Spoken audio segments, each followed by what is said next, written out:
সুপ্রিয় দর্শক, ৫টি কাজ ছেড়ে দিন। চেহারা সুন্দর হবে, যৌবন ঠিক থাকবে, আয়ু বেড়ে যাবে, জীবনে সুখী হবেন, সহবাসে কার্যকর হবেন, সংসারে বরকত বেড়ে যাবে, জীবনে হতাশা দুঃখ গ্লানি মুছে যাবে ইনশাআল্লাহ। আসসালামু আলাইকুম ওরহমতুল্লাহি ওবরাকাত। সুপ্রিয় দর্শক, আজকের এই ভিডিওটি খুবই গুরুত্বপূর্ণ একটি ভিডিও। এই ভিডিওটির মধ্যে কিছু গুরুত্বপূর্ণ তথ্য আপনাদের সঙ্গে শেয়ার করতে যাচ্ছি, যা সারা জীবন উপকারে আসবে ইনশাআল্লাহ। তো ভিডিওটি মিস না করে শেষ পর্যন্ত দেখতে থাকুন।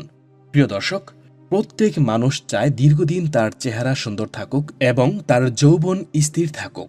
পূর্বের মানুষদের দীর্ঘদিন চেহারা সুন্দর থাকত এবং যৌবন সতেজ থাকত। ৬০ বছর পার হয়ে গেলেও চুল কালো থাকত, কিন্তু বর্তমানে ২৫ বছর বয়স হওয়ার পর থেকেই চুল পাকতে ও চেহারা নষ্ট হতে শুরু হয়ে যাচ্ছে। দ্রুত গতিতে যৌবনের পতন ঘটছে। এখন প্রশ্ন হলো, কেন এমন হচ্ছে? এর উত্তর হলো, এটা হচ্ছে না, এটা মানুষ নিজে থেকে করছে। কথাটা শুনতে আপনাদের অবাক লাগতে পারে, কিন্তু এটা সত্য। বর্তমান যুগের মানুষের মধ্যে কিছু বদভ্যাস এমনভাবে ঢুকে গেছে, যার জন্য দ্রুত গতিতে চুল পেকে যাচ্ছে, চেহারা নষ্ট হয়ে যাচ্ছে এবং যৌবন নষ্ট হয়ে যাচ্ছে।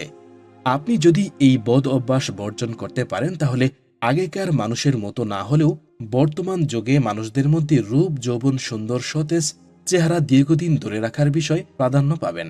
তো চলুন জেনে নেওয়া যাক সেই ৫টি বদ অভ্যাসগুলো কি কি। ১ নম্বর হলো অতিরিক্ত খাবার খাওয়া। অতিরিক্ত খাবার খাওয়াটা কতটা ক্ষতিকর তা ছোট্ট একটি উদাহরণ দিলে আপনারা বুঝতে পারবেন। আমরা অনেকেই জানি যে সহবাস করার সময় পুরুষের ইরেকশন তখনই হবে যখন তাতে ব্লাড সার্কুলেশন পর্যাপ্ত পরিমাণে থাকবে, কারণ পুরুষের লিঙ্গে কোনো হাড় থাকে না। এটি শক্ত হয় ব্রেনের কিছু সিগন্যাল দ্বারা পরিচালিত রক্ত চলাচল দ্রুত হওয়ার মাধ্যমে। কিন্তু অতিরিক্ত খাবারের ফলে আমাদের শরীরে খাবার থেকে প্রয়োজনীয় যতটুকু শক্তি দরকার তা নিয়ে নেয়, বাকিটা শরীর চর্বি আকারে জমতে থাকে এবং জমতে জমতে তা একসময় ব্লাড সেলে চলে আসে, অর্থাৎ রক্ত চলাচলের পথে সেই চর্বিগুলো বাধা হয়ে দাঁড়ায়, যার ফলে আমাদের যেমন স্ট্রোক হয় তেমনি আমাদের যৌন ক্ষমতাও নষ্ট করে ফেলে। কারণ যত বেশি রক্ত চলাচলের পথ পরিষ্কার থাকবে, তত বেশি পুরুষাঙ্গ শক্ত হবে এবং সহবাসে স্ত্রীকে প্রকৃত সুখ দিতে পারবেন। শরীরে চর্বির পরিমাণ বেশি থাকলে হাত, মুখ, পেট এবং উরু এই জায়গাগুলোতে বেশি চর্বি জমে, ফলে আপনার শরীর অতিরিক্ত মেদময় লাগে এবং দেখতেও অসুন্দর লাগে এবং প্রেশার, ডায়াবেটিস সহ বিভিন্ন রোগে আক্রান্ত করে। ইসলামে প্রয়োজনের বেশি খাবার খাওয়া অপচয়ের শামিল, আর অপচয়ের ব্যাপারে আল্লাহ বলেন, পানাহার করো কিন্তু অপচয় করো না, নিশ্চয়ই আল্লাহ অপচয়কারীদেরকে পছন্দ করেন না। হযরত মিকদাম ইবনে মাদি কারাফ রাদিয়াল্লাহু আনহু বলেন, আমি রাসূলুল্লাহ সাল্লাল্লাহু আলাইহি সাল্লামকে বলতে শুনেছি, পেটের চেয়ে মন্দ কোনো পাত্র মানুষ বরাট করে না। পিঠের দ্বারা সোজা রাখার মতো কয়েক লোকমা খাবারই আদম সন্তানের জন্য যথেষ্ট। আর বেশি খাবার ছাড়া যদি তা সম্ভব না হয়, তাহলে পেটের 1/3 খাবারের জন্য, 1/3 পানির জন্য আর বাকি 1/3 শ্বাস প্রশ্বাসের জন্য রাখবে। এই হাদিসে পরিমিত খাবারের প্রতি উৎসাহিত করা হয়েছে, কারণ অপরিমিত খাবার মানুষকে দুর্বল করে ফেলে। বিশেষজ্ঞদের মতে মানুষের 80% রোগব্যাধি খাবারের কারণেই হয়ে থাকে। অপরিমিত খাবারই মানুষকে দিন দিন মৃত্যুর দিকে ঠেলে দেয়। বিজ্ঞানীরা মনে করছেন, শুধু খাদ্যাভ্যাস পরিবর্তনের মাধ্যমে বছরে 23.6% বা 1,16,00,000 লোকের অকাল মৃত্যু ঠেকানো যাবে। রাসূল সাল্লাল্লাহু আলাইহি সাল্লাম বলেছেন, দুনিয়াতে যেসব লোক বুড়ি বোঝ করে তারাই হবে কিয়ামতের দিন অধিক ক্ষুধার্ত। তাই খাবার গ্রহণের পূর্বে 1 গ্লাস পানি বা জল খেয়ে নেবেন, তাহলে অতিরিক্ত খাওয়ার ইচ্ছা ধীরে ধীরে কমতে থাকবে ইনশাআল্লাহ। 2 নাম্বার, অতিরিক্ত ভাজা পোড়া খাওয়া। এইগুলো আমাদের স্বাস্থ্যের জন্য কতটা ক্ষতিকর? আগেকার যুগের মানুষেরা বেশিরভাগ খাঁটি সরিষার তেল রান্নায় ব্যবহার করতেন এবং তা ছিল কাঠের গানি ভাঙ্গা সরিষার তেল, যা আমাদের লিভার এবং শরীরের জন্য অত্যন্ত উপকারী ছিল, যার ফলে মানুষ অল্পতেই অসুস্থ হয়ে যেতেন না। যখনই সয়াবিন নামক বিষাক্ত কেমিক্যাল সমন্বিত তেল বাজারে এসেছে, তখন থেকেই আমাদের স্বাস্থ্যের জটিলতা দেখা দিতে শুরু করেছে। আমাদের দেহে diabetes, stroke, liver damage, heart attack, high blood pressure ইত্যাদি মাত্রা হু হু করে বেড়ে চলেছে, ঠিক যেন ব্রেক ফিল কোনো গাড়ির মতো। এবং এর জন্য আমাদের অল্প বয়সে চুল পেকে যাওয়া, পড়ে যাওয়া থেকে শুরু করে সমস্ত অসুখ হচ্ছে। তাই আপনাদের প্রতি প্রথম পরামর্শ, আপনারা কাঠের গানিভাঙ্গা সরিষার তেল সংগ্রহ করে সেটা দিয়ে রান্না করবেন।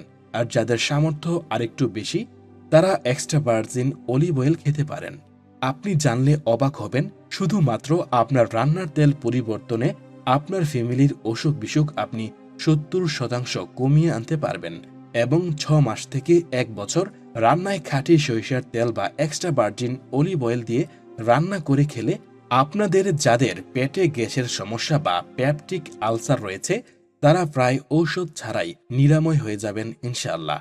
রাসূল সাল্লাল্লাহু আলাইহি সাল্লাম ইরশাদ করেছেন, তোমরা জয়তুনের তেল অর্থাৎ অলিভ অয়েল বা জলপাইয়ের তেল খাও এবং তা শরীরে মালিশ করো, কেননা এটি বরকত ও প্রাচুর্যময় গাছের তেল। 3 নাম্বার, অতিরিক্ত রাত্রি জাগরণ। পূর্বেকার মানুষ এশার নামাজের পর খাওয়া দাওয়া করে ঘুমিয়ে যেত এবং ফজরের আগে ঘুম থেকে উঠত, তারপর সকালের সুন্দর ঠান্ডা বাতাসে চলাফেরা করত, কাজকর্ম করত। সকালের স্বাস্থ্যকর বাতাসের মধ্যে থাকা শক্তি আর শরীরের মধ্যে সঞ্চয় করে নিত। কিন্তু বর্তমানে অসংখ্য মানুষ রাত্রি 12টা থেকে 1টা, অনেকে তো 3টা পর্যন্ত অকারণে জেগে থাকেন আর সকালে দেরি করে ঘুম থেকে ওঠেন। সূর্য ওঠা তারা কবে দেখেছে তা হয়তো ভুলেই গেছেন। সংক্ষেপে জেনে নিন এর জন্য কি কি ক্ষতি হতে থাকে। 1. চোখের চারপাশে কালো দাগ পড়ে যায়। 2. চুল পড়তে ও পাকতে শুরু করে। 3. অলসতা বৃদ্ধি পায়। 4. ইচ্ছা শক্তি ও কর্মক্ষমতা এবং যৌন ক্ষমতা কমে যায়। 5. সুগারে আক্রান্ত হওয়ার ঝুঁকি বাড়ে। 6. চোখের দৃষ্টি কমতে থাকে। 7. গ্যাসের সমস্যা দিন দিন বাড়তে থাকে। 8. দ্রুত চেহারায় বয়সের ছাপ পড়তে শুরু করে এবং ইত্যাদি আরও অনেক ক্ষতি হয়ে যায়।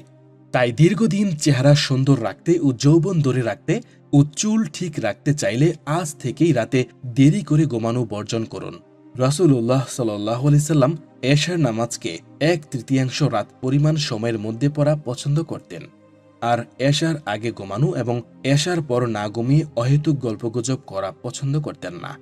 মহান আল্লাহ তাআলা ইরশাদ করেন, আমি তোমাদের বিশ্রামের জন্য নিদ্রা দিয়েছি, তোমাদের জন্য রাত্রিকে করেছি আবরণ স্বরূপ আর দিনকে বানিয়েছি তোমাদের কাজের জন্য।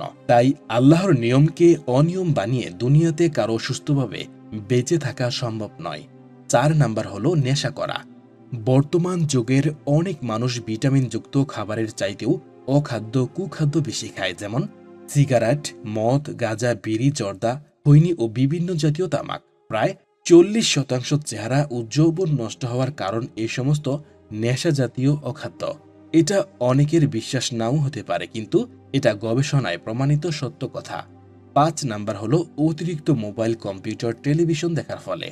মোবাইল স্ক্রিনের লাইট এক্ষেত্রে বেশি ক্ষতিকারক, কারণ এটি একদম মানুষের মুখ বা ফেসের সামনে থাকে, ফলে এর ভুলুরে বা বেগুনি রশ্মি মানুষের চেহারা ও চোখের অনেক ক্ষতি করে থাকে। বিশেষ করে কম দামি ফোনগুলোর স্ক্রিনে 4 ভ্যালু বেশি থাকে, যা আমাদের চোখ ও মুখের ত্বকের জন্য অত্যন্ত ক্ষতিকর। ক্ষতিগুলো হয়তো আপনারা একদিন বা কয়েক বছরেও বোঝা যায় না, কিন্তু এটা আপনাকে অদৃশ্যভাবে ক্ষতি করে যাচ্ছে ক্রমাগত। তাই একটা ভালো ব্র্যান্ডের ভালো দামের মোবাইল ফোন ব্যবহারের চেষ্টা করবেন এবং মোবাইলের স্ক্রিনে যত কম সময় দেওয়া যায় ততই আপনার জন্য মঙ্গল। সবচেয়ে ক্ষতিকর দিক হলো আমরা রাতে বাতি নিভিয়ে বেশিরভাগ সময় অন্ধকারে মোবাইলের স্ক্রিনে তাকিয়ে থাকি, যার কারণে অতি বেগুনি রশ্মিগুলো সরাসরি আমাদের চোখে এসে পড়ে। সেক্ষেত্রে আমাদের চোখের পেশিতে চাপ সৃষ্টি হয় এবং মোবাইল স্ক্রিনের আলো অতিরিক্ত চোখে ও মুখের চামড়ায় পড়ার ফলে পেশিগুলো দুর্বল হয়ে যায়। নিয়মিত অতিরিক্ত মোবাইলে আসক্ত হওয়ার ফলে চোখের কার্যকারিতা কমে যেতে পারে এবং দ্রুত চেহারায় বয়সের ছাপ পড়ে যায়। এটা শুধু মোবাইলের ক্ষেত্রেও নয়, আপনারা যখন ল্যাপটপ বা টেলিভিশনের স্ক্রিনে কোনো কিছু দেখবেন তখন রুম বা ঘর অন্ধকার রাখবেন না। আর সম্ভব হলে এক ধরনের চশমা পাওয়া যায়, যা আপনাকে ব্লুরে হাত থেকে কিছুটা হলেও স্বস্তি দিতে পারে। বোনাস নাম্বার, হস্তমৈথুন বা মাস্টারবেশন করলে। হস্তমৈথুনের ফলেও শরীর নিস্তেজ হয়ে যায় এবং অতিরিক্ত এর ফলে মানুষের চেহারার উজ্জ্বলতা কমে যায় এবং যৌবন নষ্ট হয়ে যেতে পারে। আজকের মেডিকেল সায়েন্সের কিছু কিছু গবেষক এটিকে উৎসাহিত করলেও বেশিরভাগ বিশেষজ্ঞ গবেষক ডাক্তারগণ এটিকে নিরুৎসাহিত করেছেন। এখন যারা সমাজে এটাকে প্রমোট করছে তাদের এখানে সূক্ষ্ম একটা স্বার্থ আছে, আর সেই স্বার্থ হলো অশ্লীল সিনেমা ইন্ডাস্ট্রি। আপনি জেনে অবাক হবেন যে এই নোংরা সিনেমা খাত থেকে বছরে প্রায় 10,000 কোটি টাকা আয় হয়।